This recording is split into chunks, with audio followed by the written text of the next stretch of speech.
Hello everyone and welcome back to our channel. Today we're journeying back in time, over 1,000 years, to the heart of the Islamic Golden Age. We're going to explore the life and mind of a true polymath, a man whose ideas bridged civilizations and whose influence echoes even today. His name was Abu Nasr Muhammad Al-Farabi, often known in the West simply as Alpharabius. But he was also revered with a much grander title, the second teacher, second only to Aristotle himself. So who was this towering figure? Al-Farabi was born around the year 872 in a region that is part of modern-day Kazakhstan. His early life is shrouded in some mystery, but we know he came from a world of intellectual ferment.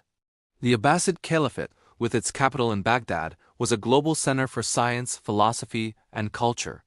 It was a melting pot where Greek, Persian, Indian, and Arabic traditions mixed, creating an explosion of knowledge. It was into this vibrant world that a young, brilliant Al-Farabi would eventually travel, hungry for learning. He journeyed to Baghdad, the intellectual heartbeat of the era. Imagine arriving in this bustling metropolis, a city of libraries, scholars, and endless debate. Here, Al-Farabi immersed himself in a staggering range of subjects. He studied logic, metaphysics, medicine, music, mathematics, and political science. He was a student of the renowned Christian logician, Yohanna ibn Hayyan, showing how knowledge in this era often transcended religious boundaries. It was in Baghdad that he mastered the works of the ancient Greek masters, particularly Plato and, most importantly, Aristotle. He didn't just read them. He absorbed them, analyzed them, and began a lifelong project to harmonize their philosophies with the tenets of his own faith, Islam. This quest to synthesize different schools of thought became Al-Farabi's life's work. He saw no fundamental conflict between reason and revelation, between philosophy and faith. For him, they were two paths leading to the same ultimate truth. He believed that the truths discovered by Aristotle through pure logic were the very same truths revealed to the prophets through divine inspiration. This was a radical and profound idea. He wrote extensively, creating commentaries on Aristotle's works that were so insightful and clear, they became the standard texts for centuries. It was because of this incredible ability to clarify and build upon Aristotle's complex ideas that he earned the title, the second teacher. He essentially reintroduced Aristotle to the world, not just the Islamic world, but eventually to medieval Europe as well. But Al-Farabi wasn't just a commentator. He was a deeply original thinker. One of his most famous contributions is in the field of political philosophy. Inspired by Plato's Republic, Al-Farabi wrote his own masterpiece, The Principles of the Opinions of the People of the Virtuous City. In this book, he imagines the ideal state, but his vision is unique. The ruler of his virtuous city is not just a king or a philosopher-king in the Platonic sense. He is a prophet-philosopher-king. This ideal leader possesses both supreme rational intellect and a connection to the divine through revelation. The goal of this city isn't just order or prosperity. It's the ultimate happiness and perfection of its citizens. The entire state is structured like a body, with the ruler as the heart, all parts working in harmony to achieve a higher spiritual and intellectual purpose. This blend of Greek political theory with Islamic eschatology was groundbreaking.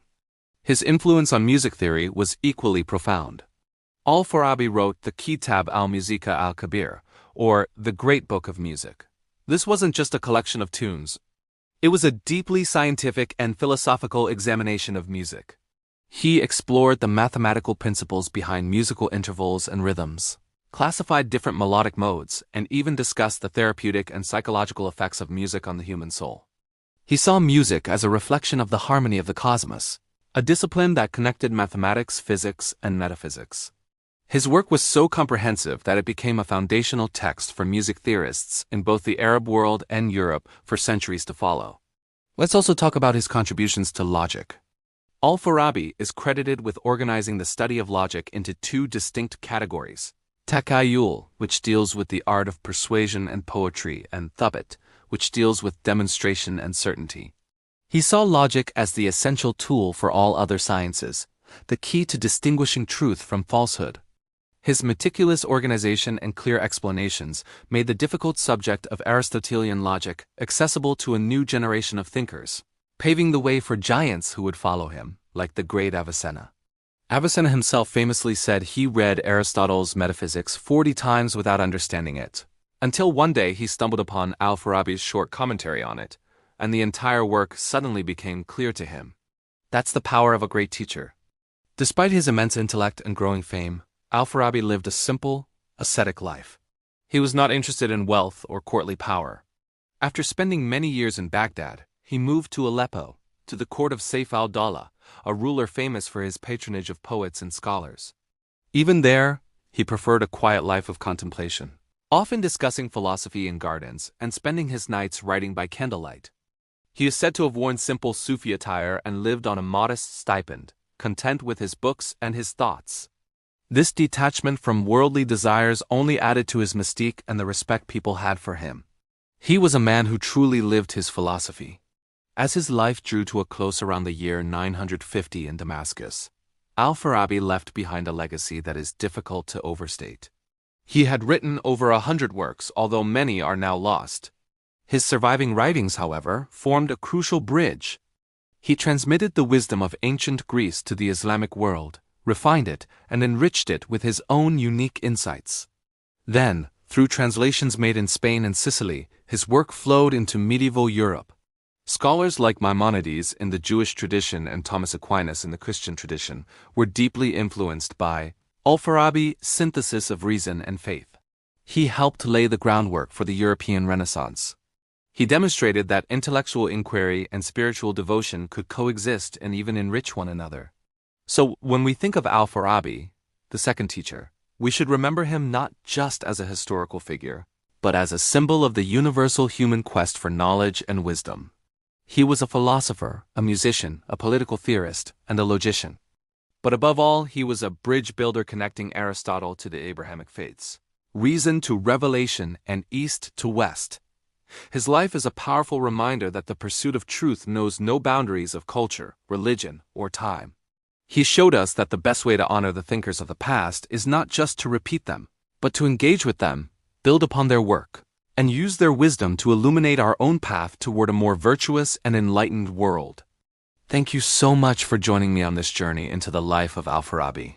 If you found this story inspiring, please hit that like button and subscribe to our channel for more explorations into the lives of history's greatest minds. Let us know in the comments which thinker you'd like us to cover next. Until then, keep questioning, keep learning, and keep seeking the truth. See you in the next video.